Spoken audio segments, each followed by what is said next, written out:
Okay, so we're live. Welcome back to the Magic Minds podcast. I'm Matt Burke. So this is our first live intro. I normally do an intro for the podcast and it's always been audio. So this is my first video intro. So welcome to Meat Street, aka The Liberties. This is where the podcast all started off in 2018, January. Frankie Gaffney was my first my guest. These chairs, table in the middle, and I stuck down a Zoom H1 and just recorded. Now I've got a laptop, mics, my Scaldi table. I bring this table everywhere with me actually, and I wanted to show it to you because no matter where I go, I'll always bring it just in case they don't have a table to do the interview in a room that maybe be quiet or in a decent location or whatever. I bring it with me.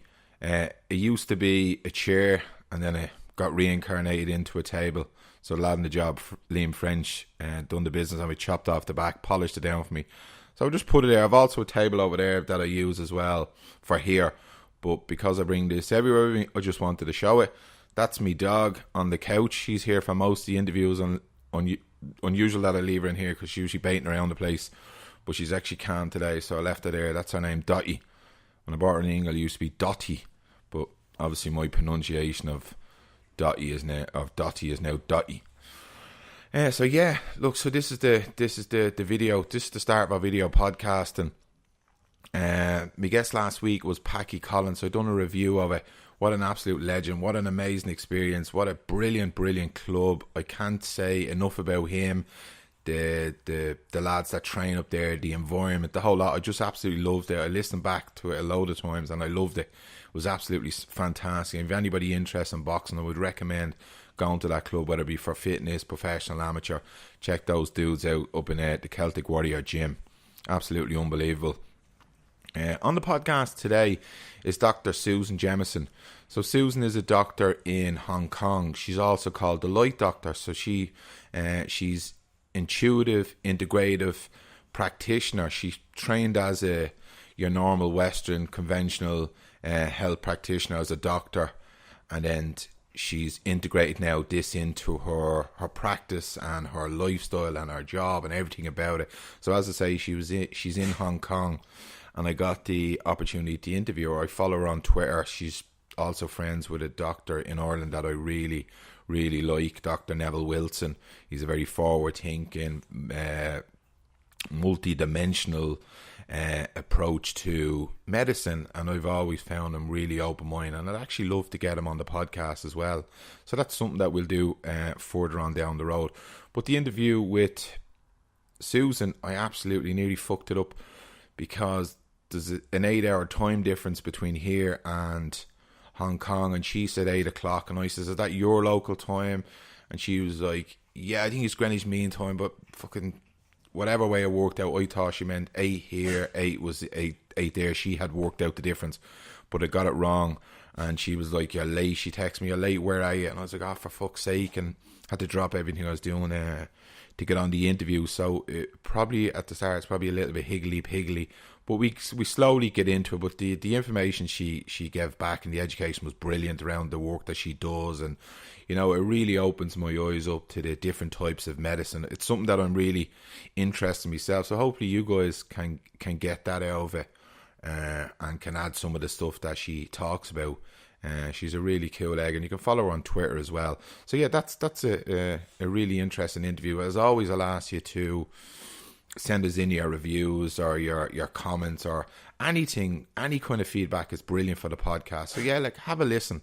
As always, I'll ask you to mind your little self, take care of you, and you'll be able to take care of the world. And a big shout out to our sponsors, ISA Nutrition and Rooney Graphics. Hopefully you enjoy the show, and hopefully you enjoy the video podcast, and that's the way we're going to be going forward. We'll always have the audio, but we're also, when we can, with interviews or with people that would be okay for doing it, we'll do the video. So we're trying to change our medium and to attract more listeners, whether that be through the visual or through the audio. So yeah, enjoy the Dr. Susan Jamieson interview and have a great day. Take care. Bye. Okay, so we'll start. Welcome to the Magic Minds podcast. I'm Matt Burke. On the show today of Dr. Susan Jamieson, intuitive, integrative medical practitioner and author of mystical or medical to mystical. Is that correct with your book? It's all mystical and medical, absolutely. Yeah, I haven't bought it yet. I only found out that you wrote it yesterday or the day Well, before, you're good and I re timing. It's sold out and it's in for review. So right now, the PDF will be available, the original, but I'm updating it. Actually, I wrote it 10 years ago. So my works, it's advanced a lot since then. yeah, I came across you through we're friends on Twitter with a similar doctor, Doctor Wilson. Oh, What right. Okay. he's a beautiful man, and I love the way he practiced. And then that's when I picked up on your Twitter page, and I started looking at some of the stuff, and it's kind of relevant around now because of the kind of interest I have. The whole spiritual movement and energy healing and positivity and energy. I'm just really attracted now to energy, and that's you just came into my radar, so I'm absolutely delighted about that. They call me the light doctor The because of light, doctor, I love it. specialty in light. And they say I Yeah. have a lot of light too. People seem to think that. Yeah. Deadly, deadly. Come here, can you give us a little background to your history, please? Of How you started? course. Love talking about myself, no problem there. Well, I'm training as a regular medical doctor, actually, mainly in Scotland, although I had a brief time in Harvard in my 20s, which really, really changed me. That the transatlantic experience way of thinking about things was quite different. And then I moved, very young, I moved to the East. So I've been working in the East, and I think because of that, I picked up a lot of, let's call them Eastern habits. So basically, my practice now involves Eastern and Western philosophies and concepts of healing. So I'm not just the physical body, the emotional, and then there's the non-ordinary reality, the non-physical reality. Wow, fantastic. What is energy medical practitioner? What is that? Well, look, doctors use it. Things doctors don't like talking about that word, but they use it all the time. I mean, because I'm into light, they call me the light doctor, right? So I'll start with light, because light is the basic energy. E equals MC squared and everything.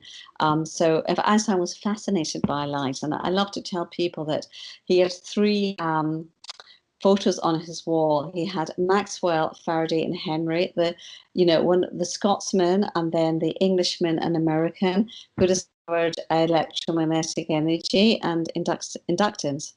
So electromagnetic energy is what we generally think of as energy, isn't it? With electricity being Hmm. the really easy to understand one. But what I like is and nowadays we've got Wi-Fi, of course, and I like the thought of that because it's subtle, you can't see it, and yet we're all totally immersed in it and believe in it, don't we? 100%, and that's a brilliant concept because you would think energy healing, light healing, people go, oh, it's a bit too fluffy, and no, I don't know if that works, but yet Wi-Fi works for that. So Oh, that's and how you everyone's get fine buy-in. with that one. Yes. Yeah, yeah, yeah. I'm all right with that. Yeah, but doctors are really funny because we've got all these MRIs and CAT scans and PET scans that we use, right? Of course, basic, and it's all energy, isn't it? We're using it Yeah. all the time. So we're using all these forms of energy in diagnostics. We're always using light in healing. From the 1950s, they started blue light on jaundiced babies that saved their lives, right? They used Yeah. to die like flies, these rhesus babies. So we're using light, in psoriasis and skin disease and tissue healing. We actually use it a lot, but we tend to call it something a bit more fancy. Mhm. Yeah. Wow. So how do you implement light therapy? What is the process? Okay, so to be clear, I don't really do any of that. I mean, obviously, apart from the odd diagnostic test. I am a regular medical doctor, but I've become a bit more subspecialized in treating problems that other doctors can't, a lot of anxiety, depression, a lot of things. And I do normal testings as well, and also functional medicine testings, but my real skill is mind body medicine. So when I say integrative doctor, I don't really mean a bit of exercise and diet. I mean integrating the whole mind and body. So Yeah. that's what I do in the office, and dare I say that they're in a transpersonal way, that the spirit or the light or let's call it non-physical reality. Yeah, I understand. How do we get? I know you're in the Far East. How do we get buy-in to Western culture? And I absolutely love it, and I love the whole mind, body, and soul and spirituality. I don't think we are just a physical matter. How do we get the Western world to buy into this? Well, I, you know, there's a 10 years it's been a huge change. Like even in Hong Kong, 20 years ago, my patients were saying, but acupuncture isn't real, is it? Mm, Whatever, how ridiculous. Of course it's real. And now everyone accepts it. So I think every decade there's a bit of a sort of change in people's acceptance of new ideas. There's something called the Semmelweis effect. And this is really just interesting, according to what we're just saying. This is our innate resistance to a new idea that contradicts the established paradigm and our belief system. Because this poor bloke in the 19th century, before Pasteur had invented the concept of bacteriums and things that might kill them, he was in a maternity ward in Vienna, I think about 1870, and 3% of women would 3 to 10% would die in childbirth. And he started this crazy idea, as it seemed, of doctors washing their hands in a sort of chlorinated lime wash. mm. And miraculous, because you know what they do? They come straight from the autopsy to delivering a baby. Because I suppose if you're a student, it's handy to poke around in a dead body first so you can remember what you're doing on the live one. Right? Yeah, You didn't have the internet, I suppose. And yeah, they just didn't know any better. So, of course, and it's a bit like, you can't see bacterium, therefore they don't exist. And therefore, so he had these amazing results that he cut the death rate. Well, the poor bloke, he was hounded out of his job. People hated him, even though he had serious scientific evidence. It's like no one really got it, was interested, lost a job, started drinking a lot, was admitted to an asylum, and then died pretty quickly. Not good story. no, Of lack of acceptance in something like, the world is not flat, okay? But there's always been this in the world. People don't want to accept things that are new, but it happens slowly. And Wi-Fi is a great example. That's totally accepted because you know why? Because everyone's using it so quickly, right? Imagine if everyone was suddenly doing energy healing, that would be accepted too. yeah. How do we break the culture, the Western culture of the pill popping, medicine to fix it? How do we move away from that culture and embrace the whole Mhm. spirituality, non-tangible treatments? Right. Well, it was the doctors and therapists, okay. I mean, and the general public is one thing. I think professionals and therapists are another. My talks are called in the domain of non-verbal communication, isn't it? Because I talk about the art and science of intuition. So it really is non-verbal, and you can say to anyone, you go home and you're late, right? And your wife's got her back to you, but you can feel the anger radiating. You can feel it. So we all feel things that are non-physical, non-tangible. The piece at the top of a mountain, or we say you can cut the energy with a knife at that meeting. So we have feelings of the non-physical. And the same in the consultation room. The moment someone walks in the door, doctors know they're depressed or they're angry. We just know. We have really serious intuition about things. Yeah, So this is how I start. This is how I start with no, it's because it is non-physical reality, isn't it? Well, it is and it isn't. I mean, I would say it was light, so actually that is physical. So anyway, you know what I mean. yeah. Non-tangible reality. For people that they want the tangible, they want the medicine, they want the Yeah. prescription, but it's Well, this. people, I mean, how can you blame people whether I was just saying the other day, I don't know if you agree with this, they're exhausted, tired, they maybe commute 4 hours a day, get home at 8 o'clock. That's the only time they have with the children. Do they have time to cook? Oh, of course not. They go and buy some prepackaged food, and yet we're always giving them a hard time about not eating proper food and exercising. So I think a lot of social factors come into this. Uh, And first they just want help. They just want quick help. 100%. I believe anything in health, you have to have, say, maybe five, six, seven ducks in a row. It's never one thing that's isolated. Like I was talking to somebody yesterday, and they were asking me, should they go off and get their hormones checked? Testosterone. It was a man, and I was like, how is your exercise? How is your diet? How is your environment? Your stress levels? How is your sleep? How is your hydration?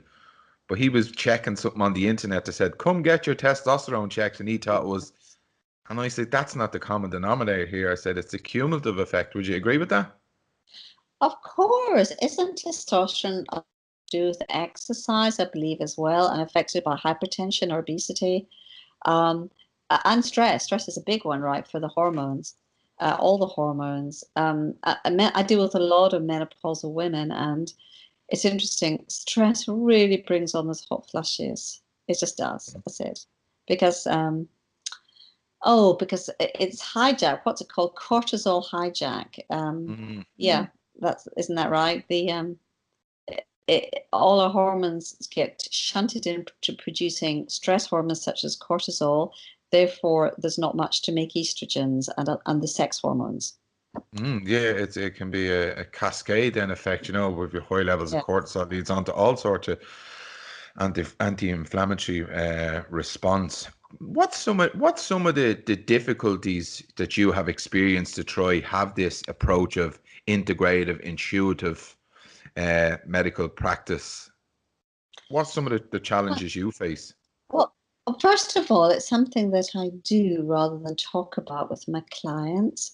But Gotcha. I think the challenges are with my fellow professionals, who That's always will admit that intuition is a thing, but it's almost like even saying that, which is actually just an obvious fact of life, frankly, isn't it?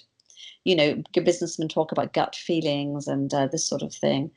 I find they don't want to be quoted or say it because it's almost like that's too much out of the box for them, which is sad, because this is something that could be taught, right? We're taught to observe we're taught all this other stuff about patients. So why not learn how to become more intuitive? Two things: get to quicker diagnosis more quickly, right? So you do your tests. Of course, we do our tests. We're not doing guesswork here, but you do the right test first, right? And then you save the health service a fortune. Oh, So absolutely. right, so it's very cost effective and actually very sensible to teach doctors how to do this. And you could have a little mini computer going and all your drop down menus in your brain as well. That's the way we're taught to think, right? But intuition maybe just brings you to the most likely thing. Absolutely, but I'm sure that wouldn't be endorsed or appreciative by the World Health Organization. There's no. I think a lot of doctors in the Western, especially in Ireland, and Dr. Neville Wilson that I go and see, he's so open-minded. But other doctors that I've went to see in the past are governed by the World Health Organization. Whether that be the food pyramid or whatever. So this wouldn't be on the radar. Intuitive, integrative medicine. Um, well, you could do call it non-verbal communication actually, and I mean I like to explain the science of it. I was doing a lot of that today actually, just writing it all down because it's a bit in the realms of neuroscience, which you know much more about than me, but a bit in the realms of quantum physics, and a little bit everywhere the science, and that helps. People like something a bit tangible that they know about that they can anchor in the body, right? Yeah, yeah, absolutely. You know. Absolutely.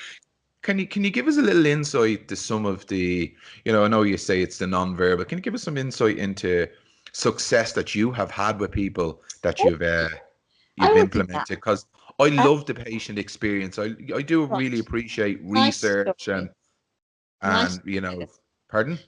But I mean, I can give the experience, but I suppose it's also interesting what I think, how it happened, if you know what I mean. Yeah. Mechanics were. So I would propose that we are all connected in a web of energy. We're all entangled in it. And rather like fish in water, we don't know what it's like to be in this web. Like right now, we're all on Wi-Fi, but we don't. It's like it could be doing anything to us. We don't know. Maybe it's connected as like strings, right? We don't know that, do we? But we're in Yeah. it. So we've never been out of this this web of light. I do believe we are all interconnected. I think Mm. we all, well, I know it's a scientific fact that we all radiate waves of light. Now, radiating light, it interferes, right? It's like two pebbles dropped in a pond. So there's an interference pattern of those waves. But back to the story. Right. I've got two good ones that I always quote. So I'll tell you the first one is more something. No, the first one's diagnostic. Okay, Cambodian. We had the killing fields in Asia about 40 years ago. The Khmer Rouge killed, I don't know, try not to remember the numbers, a lot of people in the killing fields of Cambodia. And Yeah. a little bit like communist China, the intelligentsia, like doctors, were picked upon. So this patient, anyway, that's the background, because this patient just turns up, she's 47, Asian, saying, I've had this abdominal pain problem since all my life, and seen every specialist, every doctor that had all these tests, endoscopies, colonoscopies. They really can't help. Very sad. And when I'm with a patient, I do what I call the gathering of information stage. That means acting like a normal person, smiling and using my sensory antennae to feel. Just like that example of you meet someone for the first time, you can trust them or you can't trust them, right? You just have an immediate feeling. So I extend my antennae through this, we'll just call it, talking. And you, like anyone, you would say, well, when did it start? Normal question. And she'd been asked this before, you can be quite sure by all doctors, all psychologists, all of this. And she said, well, it started when I was a child. And then there's just, she, in the talking, there's what I call like a note out of tune. There's a vibrational frequency that is, it's not really a note, it's not a sound thing, it's an energetic thing that's just not quite right. So she said, like a lot of patients, oh, when I was a child, I've had it all my life, and she glosses over that. But I really pressed on the beginning and what happened in her childhood. And because I just sense, there's a sense there's something there. Well, she said, when I was a child, my father was a doctor. I was 7. In the middle of the night, the soldiers came to our house and they laughed and they got us out of our beds with a group of other villagers. And they said, if you get out of this village, grabbed all the possessions we could. I had my doll. And they said, if you turn to that path to the left, there's more soldiers who are being told to shoot anyone. If you take that path to the right to the other village, there's landmines there. Take your choice. They were laughing. Wow. So the family took the path to the right with the landmines. And she said, as a child, all I remember is people got blown up. She saw things. She said to me at that point, the world of the dead was more real than the world of the living. And because she saw their energies immediately after this, they'd been blown up. And of course, that huge trauma. So she talked about this for the first time at age 47. And then I connected with her abdomen, actually, at that point. I could, because I'm a doctor. We're one of the few people who's actually allowed to touch other people, are doctors still. So I examined her abdomen and said, oh, the pain's completely gone now. So this in psychology would be called catharsis, really. Just, talking about a trauma that's been stored and it goes. That pain But body. it was more interesting in a way. Yeah, all these terms that people have for that thing. But in the end of the day, what made her tell me at that point? I believe it's because something in me connected with something in her, in the right way. I just knew, you just know. I heard a note out of tune. I honed in. I did the right thing. So I think that's an interesting example, kind of Oh, Asia yeah. specific one. It's fantastic. It's fantastic. I'm a huge believer. I went to see a show last night, and although it was a beautiful spectacle and it was about social injustice and all this inequality, but I couldn't match with the person's energy. I felt there was a lot of toxicity, and I just couldn't. Do you ever find that energies they don't match with people? Now that's not good nor bad. I don't judge the person. I judge me for it. that sometimes they just don't marry, they just don't come together? I think undoubtedly, and it's also dependent a little bit on how tired you are, how busy you are Yeah. professionally. But of course, and that's it's just common sense. We're not going to It's a resonance, isn't it? And we're not going to Mm. resonate with everyone in the world. Um, I just know with some patients, with some people, I can really help. Um, just we are, as they say, on the same wavelength, right? And Mm. others, I mean, this is human nature. Maybe the skill is just to, as you get more advanced, there's less and less people that really maybe upset you or irritate you. Yeah, I find that, and again, I'm very aware, and I watch my thoughts. So when I encounter somebody and our energies don't match, I just be aware of it. It's not good nor bad, as they say, but it's something I do pick up on, and it does play a big role in relationships. Yeah, it does. And there's maybe a dissonance. It's nice to use musical terms because I believe in the waveforms of light. You could think of that like sound as well. So there's resonance, there's dissonance, and harmonizing. I think it's a good analogy.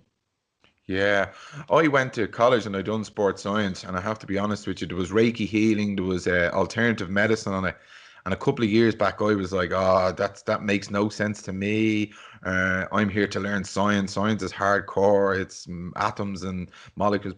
But now, as my years have moved on, and the spirituality and my understanding of there's more than just a physical matter. Have you experienced that with fellow Well, practitioners? well, myself too. I mean, when I first got to Hong Kong, I was exactly like that, and really didn't like a patient coming in to see me saying, "I just had reflexology," and she says I've got a low thyroid. I mean, there's nothing more irritating, right? But you know, but then through experience, I changed, and it's always personal because that's really authentic and real. Because I really, what happens to everyone else is to them. It's not, it's not their business. But I got my asthma healed through healing. I was the radio doctor in Hong Kong, and there's this crazy psychic on the radio. I'll never forget her because she was a real laugh. I almost crashed my car laughing. She was so funny. And I'm, both on the same radio show. So I met her, and she said, "Oh, your heart chakra, Susan's been really wounded." And I never heard of chakras, Yeah, energy centers in your body. What's that? yeah. And I mean, it is a ancient Hindu philosophy, but hadn't heard of that one. And it got better. And I was being nebulized at work for my asthma. It wasn't good. So I thought, oh, that's interesting. And then all my patients started to get better when I sent them to this craniosacral therapist. They got better, much better with her than the physios. And she was able to cure all sorts of things that I didn't know what to do with.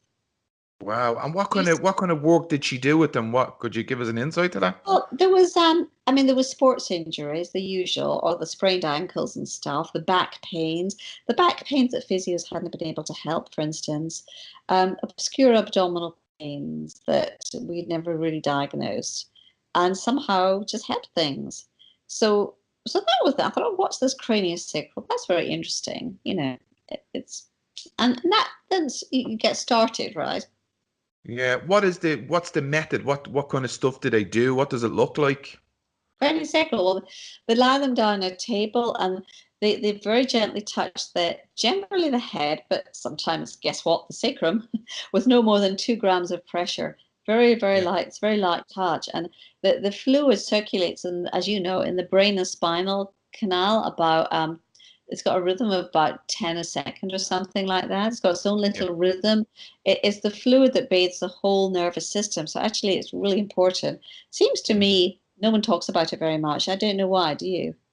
No, probably it's back to the other one. It's not tangible. It's a blind spot for people, They just But it's eh, bizarre. We're always talking about lymph, aren't we? And things like yeah. that, and blood circulation, but not craniosacral, which, as I see it, couldn't really be more important. I work in brain injury rehabilitation, and if I had a euro for every time I had a patient that I was dealing with that only ever focused on the physical, if they had a stroke and they've lost power in the left or right, they would spend all their time worrying about the physio or going to an SLT, like speech and language therapist, because people would say to them, "You sound and look great today, Johnny," and that's really important to them, but underneath the surface, like they'd have huge deficits in cognitive deficits like information process and memory, executive function. But once people told them they look and sound the same, that was okay. Oh, And that's what the world society focuses on, the aesthetics. the outer looks. Yeah, and these people would be told by the family, "Oh, you're ready to go back to college, sure you look and sound brilliant." But I would know from working with them that they don't have those skill sets or the capacity to go back to college, because although family will tell them they look and sound the same, and they just focus on that till the end of their program, and then they realize, uh-oh, I should have spent more time on the cognitive stuff. Oh dear. Yeah, well, this is a very interesting area. I've been asked to write a book on Alzheimer's prevention, and because I'm focusing from my point of view, which is actually light, electromagnetic energy of the brain, and how things affect our cognition. Mm, Because Alzheimer's is a disease of inflammation, but of course the brain is, as run on light, really. So yeah. so yeah, so brain. Wow. What have they found to heal those brain things, this Pardon? post-stroke? How do they heal that sort of thing, the cognitive dysfunctions? Well, as you know, a lot of the stuff doesn't really heal. It's about finding strategies and rerouting the message, like sending the bus the opposite way instead of going from A to B. You send it to D and then come back around, and or implementing strategies that they can use, whether it be memory, they use diary, if it was executive function, you just learning and learning again, and through Um, through failure. okay, now I didn't know that, but I guess that makes sense just to do that. Yeah. Interesting. What's your thoughts around meditation? It's huge in the Western world at the moment. Meditation, mindfulness. Mm, Uh, what's your I think thoughts it's on? I think it's pretty essential for most people actually to give your mind a break. We're just thinking and doing all the time, and the mind actually needs a break other than sleeping. Also, I do believe in other energies, maybe call them spiritual guides or angels or something like that. But I believe in that, believe in the transpersonal, and it gives you an opportunity to talk, or even, the deceased, right? People who've passed away. It gives you an opportunity to maybe commune with those energies. You think? Mindfulness, of course not, because it's different technique, isn't it? Yeah. Well, I totally believe in that. Yeah, I do. So I think it's a nice break for the Wow. brain, get out of our habitual thinking, and also it's a connection time to the transpersonal. Yeah, Wow. yeah. Fantastic. How do we how do we move away from the prescriptive implementation of like meditation, mindfulness, the light heal, energy heal, all this? We tend to jump on it when we have a problem. Maybe it's this comes from when we have a problem, we go to the doctor. So whenever we have a problem, then we'll try meditation and we try this. But I Exactly. think it should be a daily habitual thing. What's your thoughts on that? Oh my goodness, I totally agree. It has to be. And I know it's hard in the beginning, right? But it gets easier and then you look forward to it. But even 10 minutes, right, is better than nothing. So I don't think people should get put off by that. It's just good to do daily. As I say, it's kind of I see it as our opportunity to commune with God in a way. It's Yeah. because praying is talking, isn't it? In the traditional Christian way to talking to God, but this is maybe more listening. Yeah, yeah, yeah, absolutely. And I'm only talking from experience, Susan, because when I'm, having a downturn in my mood, if I'm not feeling great, I will reach for whether it be a gratuity journal, whether it be a mindfulness practice or a meditation. And then I feel grand and I'm off skipping down the road going, that's grand. I'll just throw the meditation to the side like an old bike and I'll pick it up when I need it. But I think it would serve me and it would serve a lot of people well if it just becomes part of our daily routine, you People know? noticed it when I first started. They said, "Oh, Dr. Jameson, you seem very calm." I mean, people perceive me as being really calm, which is quite bizarre because I don't feel like that. But I seem to radiate it, so it must be something. I'm sensing that from you, Susan. It's probably it's the way that you talk. You speak really slowly and it's clear and it's not rushed. So maybe that's it. People, as again, people pick up on things, you know. Maybe that's it. But I recommend, like you, everyone to just try meditation. And guided meditations, I think, are great. That's easy I to love start it. with, right? Yeah, I Yeah, love guided stuff. yeah. And just to get us out and just do something a bit different. So, so yeah, I'm thinking, have another for you. Do you want another medical story? Oh, 100%. I love them. Yeah, okay. This one's quite good. Okay, so because it's so relatable. So I'm in my office, it's 5:30 at night. I'm really tired. It's like the graveyard for me, graveyard shift. And you just think, oh, I'm the worst type of patient comes in my books. He's this like middle-aged man, professional engineer type who thinks I can feel the energies, right? Because it's my skill set, so I can feel it. Who thinks he's so scientific and that I'm maybe some witch doctor, in the corner, and but he's desperate, so he's come to me as a last resort in capital letters, and I'm feeling it. And I kind of felt sadness about him too, but I was so busy being judgmental about him that I kind of missed that. I was so Oh, busy having my Jesus. own opinion. But the funny thing was, I was so tired I didn't have my normal defense mechanisms, and which is really important in a story because I dropped all that personality baggage quite quickly. I said, "What's wrong with you then?" And he said, "Well, I have this terrible headache. It won't go away. I can't sleep. I can't work anymore. It's been there for 2 years, every day, every night. I've seen every neurologist, had brain scans, blah." As I said, I'm a last resort. So I'm just thinking, oh my God, this would happen at 5:30 on a Friday night, and fantasizing about having a drink. And I asked the obvious question, which he had been asked before. I said, well, when did it start? It started the day my daughter got killed in a car crash. Sweet Jesus. I do a lot of this work actually. When I started to write down these stories, I realized how much trauma work I do. And in that moment, I dropped my judgments, personality baggage, worry about myself, basically. And my heart opened in compassion. And I have an idea what I mean by heart opening. I'll be able to talk about that in a minute. But, and I went out again, I went up to him. I do like to make contact sometimes. And I touched his forehead under the pretext of examining it, which is, as you know, a bit unnecessary in these circumstances. But I left my hand there for as long as I could, which was about 10 seconds.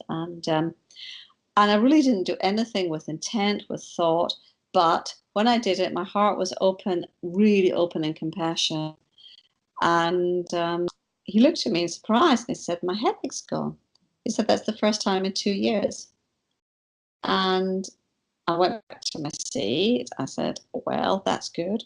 Come back to me if it comes back again. I mean, what do you say, right? So, well, good. So, well, he didn't come back again. Let's just hope, he didn't come back. Um, Yeah. and and I think it's just an amazing example of the power of compassion, actually. What's something that jumped out at me there just as you were talking? I was just thinking, has he, in the last 2 years since the passing of his daughter, has he been genuinely hugged, touched, or has he allowed anyone to hug or touch him? Like the power of human connection is Very good point. unbelievable. I don't know. I really don't know, but that's a very possibly not. Very good point. Or else you Obviously, a just have huge magical hands. huge wall of grief, right? But no, I have my own theories about this because I believe, of course, in the energies of the light energies of two human beings. There is an interference pattern, there's an interaction, there's a quantum reaction, and everything changes. In the quantum world, tiny changes can, move mountains. That's the quantum world. It's not classical physics. Tiny changes, enough for one of my thoughts. Thoughts are gamma waves, aren't they? Something that the EEG measures them. There are different frequencies of light, anyway. gamma, Absolutely. beta, theta waves, different frequencies, what 4 hertz to 40 hertz. And just the right frequency maybe touched one of his thoughts and something was stimulated, right? You can go more, I mean, I do talk about holographic theory as well, because the merging of two light fields is going to create a standing wave and hologram in classical physics. So you could talk about holographic reality and change, and that also creates change, because suddenly there's my hologram, there's me, my energy field, his energy field, then there's this third entity that's the hologram, right? It's a Yeah. mixture of both of us. I think that's a really interesting concept.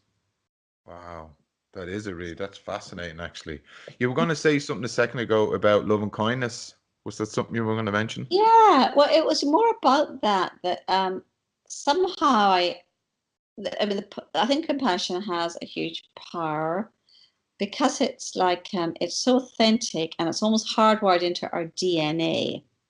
Like to have compassion means being with in pain. It's a really natural human attribute that we don't talk about much and the importance of it, but I think it's natural to all of us.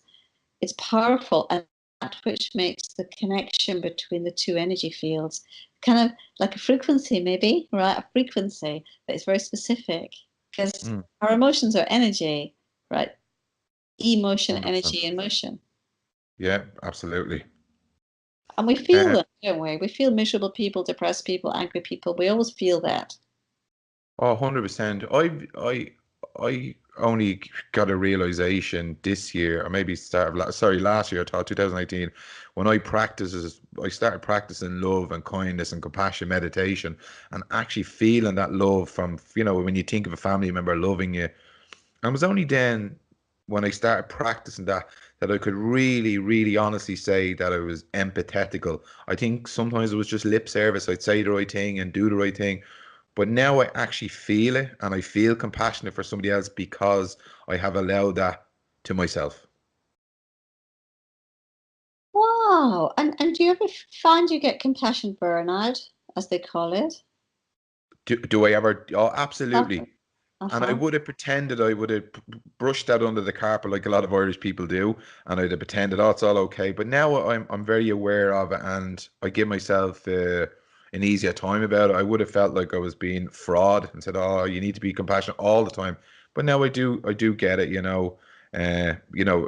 vicarious trauma because I work in trauma. I used to say, no, no, it doesn't affect me. It doesn't affect me, but it does. I know it does. Is vicarious trauma a term? I've never heard that before. Yeah, it's a term, that's banned around in healthcare workers, that work with trauma, whether it be in rehabilitation or anything kind of emotional that would impact on you. Yeah, it's this trauma that you don't notice and it builds up and builds up. Is that something you've not been familiar with? Well, I was talking at a conference in London, the Wounded Healer Conference, and there's a practitioner healthcare program. They've got 2,000 doctors in the London area that only treat other doctors, just doctors, right? For Brilliant. trauma, depression, alcoholism, drug addiction, of course, but trauma as well. And I think it's a big thing now, resilience, resilience. When you see sick people all day long, how not to let that affect you. Yeah, Your unbelievable. Do you know that in America, I don't know what the study is called, I'll find and I'll send it on to you, but maybe 400 practitioners a year die by suicide? right. Yeah, for all the usual reasons, but Yeah, burnout, and not going to not going to another doctor and say, "Do you know what, I need help." well, this is exactly why they're setting this up. And it was a great conference. It was really excellent, excellent, and it's a really good idea because they have specific problems. A, they can steal drugs, and and B, by the nature of their jobs, they're quite isolated and they don't want to admit it because they're supposed to be advising other people. Yeah, like, and people come to you for the answers, and then if you go into another doctor, you would assume that they would see you as incompetent, and then there's the whole litigation. There's just But well, that's right. I mean, you might the not be human able is to lost in it. practice. Pardon? Yeah. Well, I mean, an alcoholic or drug addicted normal person will just go and get treatment, but a doctor might be deemed unfit to practice and therefore, right, lose the livelihood, their mortgage, lose everything. Yeah, That's going to absolutely. make them less likely to admit to it. Yeah, absolutely, absolutely. So, how do we, what's the easiest way to go about introducing, whether it be light therapy, energy healing, consciousness into our life? What's the most simplistic Okay. practice that we I could start? think when you said meditation, I mean, it's been around for thousands of years for a reason. It's simple, it's free, anyone can do it. There's apps up the wazoo nowadays, so that's all good, isn't it?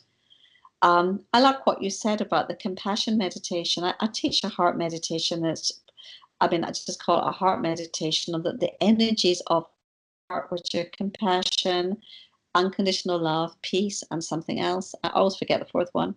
Forgiveness, forgiveness. Mhm. So focusing on those things and giving it to ourselves, actually, it's all very well thinking about other people, but give it yourself too, because give it to yourself of your body, right? Why not? A hundred So I percent, think because I've done some things in the past and I used to really give myself a hard time over. But when I started practicing forgiveness, actually saying, "Do you know what, you had difficulties yourself, and that's probably the reason you done it." I didn't say it was the reason, or maybe it contribute to it. And then I said, "You know what, you're not the worst in the world." And now I can actually forgive people a little bit easier. Can I ask you something? I'm very sensitive to, because I'm very into light, and actually, you don't think studies done showing that if you think about white light, your brain actually emits more photons of light. I mean, it's quite incredible. Yeah. But I'm very sensitive to light because I really think about light a lot. Did you notice, not yesterday, but the day before, 48 hours ago, 48 hours ago was very stressful. Did you feel that in your part of the world? Uh, what Not day before particularly. you? Well, yeah, Not that I I noticed. guess that's Friday. Friday. No, Friday was okay. Why do you ask that question? Only because I believe we're very sensitive people to this. I mean, not everyone's the same. Very susceptible to solar flares and solar emissions. Coronal Okay. emissions from the sun, they come to Earth, the Earth's atmosphere glancing blows. And there's a feeling of being frazzled and being fried electromagnetically. Wow. Uh, and not that was the worst day ever, I have noticed. But in my part of the world, and I'm in Asia, right? So it's going to hit the earth, it's glancing off the earth. So some areas will get affected more than others. But solar emissions do affect us. They knock out our electricity grids, they affect satellites, astronauts, I mean, the pilots. I mean, they are an environmental hazard. Yeah, but it's easier just to blame the neighbor next door for parking their car in front of your driveway That's or what I kicking your always do dog. anyway. Yeah. What? Oh, well, I'm with you there. That's what I always, yeah, it's usually one of my staff's fault, yeah. But Oh, you get totally frazzled and very irritable or incompetent or exhausted, all those things that are not normal for you. And so I get NASA reports, but what's interesting is I actually feel it before it hits the Earth. So I do get the NASA reports of these solar storms and everything. wow. It's You're like a very superhero. You're like a superhero. Do you wear a cape? No, I'm not. Superhero to myself, maybe. Come here. What's your thoughts around, like the lights that's used for, the SADS, the season attribute disorder, the the Yeah. the, the lamps you buy. Oh, that's really great. Well, they save people's lives. Oh Yeah. my goodness. People in Scandinavians, especially, high altitudes, people in Britain, Scandinavians, I mean, they have a huge level of not only depression, but alcoholism in Scandinavia because they just drink all winter. And Mm, they really save people. That seasonal affective disorder. Do you know what? I think this is wonderful. They've just discovered, you must know this, mm. intrinsic IP retinal ganglion cells. So there's new cells just being discovered in anatomy in the back of our eye. The rods and the cones, right, that see rods white and black and the cones the colors. And this is a third type that are totally regulating your circadian rhythm and also your emotions, right? So this is what I think people are missing with the long winters, basically, because there's so many pathways from the light going in our eyes. There's basically four pathways to like the limbic system, the amygdala, and all the emotional centers of the brain. There's four separate pathways. And then there's these new ganglial cells in the retina that have just been found that are a huge part of this regulation. I think it's really amazing. They just found new cells. I was only talking to a professor the other day, Timothy Lynch. She's a part of the Dublin Neurological Institution, and we talked about training ganglia, and we talked about sports, but as a you think slow and think fast, and it's all around this whole ganglia adaptation. It was quite interesting. Really? What do you Yeah. mean that I can see things more quickly or something? You know the way if a footballer's been out injured Yeah. and he come back then, and he was, people will talk about it's getting the muscles and the physiology back up to scratch, but he was actually saying if you go back into the neurology of it, it's the ganglia and that adaptation of getting that firing again, where sports people and people will just think it's muscular and it's Oh, physiology. sorry. Right. Yeah, I see what you mean. The ganglia in the neuromuscular junction or something. Is that what it is? That, yeah, I was rather, but talking people. about the ganglia in the eye. I was talking about the eye cells in the retina. But no, I would imagine that to be true. Yes, it's the firing of them. It's the electromagnetic Yeah. regulation. Yeah, but again, it's something that we can't see and it's not tangible in people. So yeah, it's fascinating, isn't it? Well, I love the fact that I mean it's been proven now that light has four different pathways, our brain emotional centers. So not all light is involved in visual things, right? It goes in the eyes through the optic nerve and then other ways into the amygdala, the hippocampus, midbrain, different places. So of course it affects our emotion, and then colors, being a frequency of light, will also do that, right? And we know that from art. People say they get transported by art. They feel, red raises your blood pressure, blue calms it. Yeah, absolutely fascinating. Come here, I'm really mindful that I've took up a lot of your time, plus the fact I was late and I got the whole time Don't thing worry. totally. Everyone does that with me. It's just like you get it the wrong way round. Yeah, I've been here for years and I do it. yeah, I'm really sorry. What's the one thing you would like people to take away from this interview after listening to us having the chats? I think that be open-minded about the fact that we have gone so far in life with our wonderful chemistry and our biology and knowing all these physical things about the body and our modern medicine's fabulous. It's time to look at the body on a quantum level, right? And Newtonian physics is great and it's still real. Apples drop. But let's look at the body on a more subtle quantum level, and that's my world of light and energy. You just radiate energy and light and positivity. I love it. I'm really delighted I got the opportunity to speak with you. Oh, I switched that on. Okay, then. That's good. Excellent. Doctor Susan Jamieson, thanks very much for coming on to the podcast. Nice to talk to you, man. Bye Oh, then. thanks a lot, Susan. Take it easy. Bye bye. Okay, so there wraps up another tremendous interview. As always, I'd like to thank my supports, Doyle Riley from Rooney Media. Doyle has been in the graphic design business the last 20 years and producing quality work. For the last couple of years, they've been the chief graphic design for the college prospectus at UCD. I've been using his services the last, 10, 15 years, producing posters for health and fitness stuff, and always produces quality work. So check those guys out.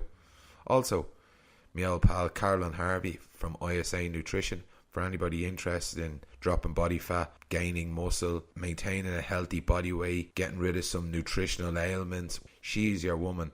If you're also interested in competing bodybuilding competition, male or female, I would recommend her. I am currently working with Carolyn Harvey and the success has been phenomenal. I have done a review already and I plan to do more. But if nutrition and strength conditioning, that area is something that you'd like to get coaching or advice on, I would check it out, and the prices are really, really good, better than a lot that's out there. So I recommend you check her out. Also, Miel Crew, Kevin Doyle, sound editing and just producing and just support, absolutely legend Kevin. And Miel, mate, Aaron Kyo, social media, lads, yous are brilliant. The team would be lost without yous. Okay, so that just leaves me to thank my listeners. Thanks a lot for listening. I will urge you, please share this with family and friends. We're on iTunes, SoundCloud, Spotify, all the kind of podcasts, mediums that are out there. We're on them right the way across. We also have a YouTube channel, so check us out on that. Please go on to iTunes, please subscribe, please leave a delicious review. We love it, absolutely love it. So that's all the plugging I'm going to do for this podcast. As always, I will say to you, please show yourself compassion. Please spend some time with love and kindness in your life, because if you are kind and loving to yourself, you will project that to the rest of the world. And if we all could do that a small percentage of our day, the place would be a nice place to live. Right, wherever you are in the world, mind yourself. Have a great day. Bye bye.